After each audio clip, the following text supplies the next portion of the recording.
ಇಲ್ಕಲ್ ನಗರದ ಮಹಾಂತಮ್ಮ ಭೀಮನಗೌಡ ಸುಳಿಭಾವಿ ಎಂಬ 98 ವರ್ಷದ ಅಜ್ಜಿಯೊಬ್ಬರು ತಾವು ಸಾಯುವ ಹಲವು ವರ್ಷಗಳ ಹಿಂದೆ ನಗರದ ಸುರಕ್ಷಾ ಸೇವಾ ಸಂಸ್ಥೆಗೆ ಭೇಟಿ ನೀಡುತ್ತಾ ಬಂದಿದ್ದರು.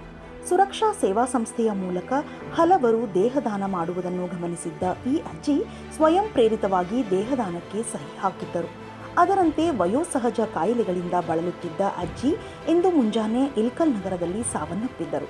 ಕಾರಣ ಅವರ ಮಗನಾದ ಮಲ್ಲನಗೌಡ ಸುಳಿಭಾವಿ ತಮ್ಮ ತಾಯಿಯ ಮೃತದೇಹವನ್ನು ಸುರಕ್ಷಾ ಸೇವಾ ಸಂಸ್ಥೆಯ ಮೂಲಕ ಬಾಗಲಕೋಟೆಯ ಬವಿವಿ ಸಂಘದ ನಿಜಲಿಂಗಪ್ಪ ವೈದ್ಯಕೀಯ ಕಾಲೇಜು ಮತ್ತು ಕುಮಾರೇಶ್ವರ ಆಸ್ಪತ್ರೆಗೆ ನಗರದ ಕಂಠಿ ವೃತ್ತದಲ್ಲಿ ಕುಟುಂಬಸ್ಥರೊಂದಿಗೆ ತಮ್ಮ ತಾಯಿಯ ದೇಹವನ್ನು ದಾನವಾಗಿ ನೀಡಿದರು.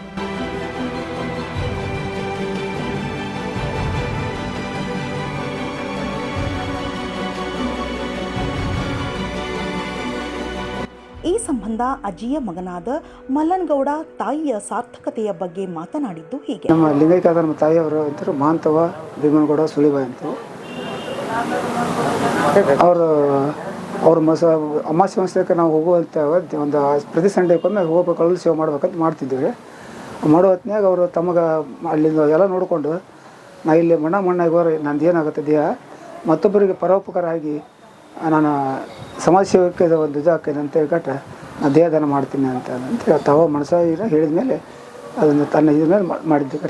ಮಹಾಂತಮ್ಮ ಭೀಮನಗೌಡ ಸುಳಿಭಾವಿ 98 ವಯಸ್ಸು ಅವ್ರದ್ದು. ಅವರ ಮಗ ಮಲ್ಲನಗೌಡ ಅವರು ಅವರ ಇಚ್ಛೆಯಂತೆ ತಾಯಿಯ ದೇಹದಾನವನ್ನು ಮಾಡಿದರು.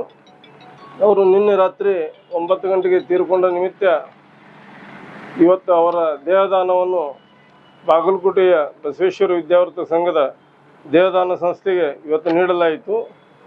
ಆ ಒಂದು ತಾಯಿಯವರ ಆತ್ಮಕ್ಕೆ ಶಾಂತಿಯನ್ನು ಸಿಗಲಿ ಅಂತೇಳಿ ಭಗವಂತನಲ್ಲಿ ಪ್ರಾರ್ಥಿಸ್ತೇನೆ. ನಮ್ಮ ಈ ಸುರಕ್ಷಾ ಸೇವಾ ಸಂಸ್ಥೆಯ ಇದು ಮೊದಲನೇ ದೇಹದಾನವಾಗಿದೆ. ಈ ನಮ್ಮ ಸಂಸ್ಥೆಯಿಂದ ಇನ್ನೂ ಅನೇಕ ಸೇವಾ ಕಾರ್ಯಗಳು ನಡೀತಾ ಇರ್ತವೆ. ತಮ್ಮೆಲ್ಲರ ಸಹಕಾರ ಇದನ್ನು ನಮ್ಮ ಜೊತೆಗೆ ಇರಲಿ ಅಂತೇಳಿ ಭಾವಿಸ್ತೀನಿ. ಧನ್ಯವಾದಗಳು.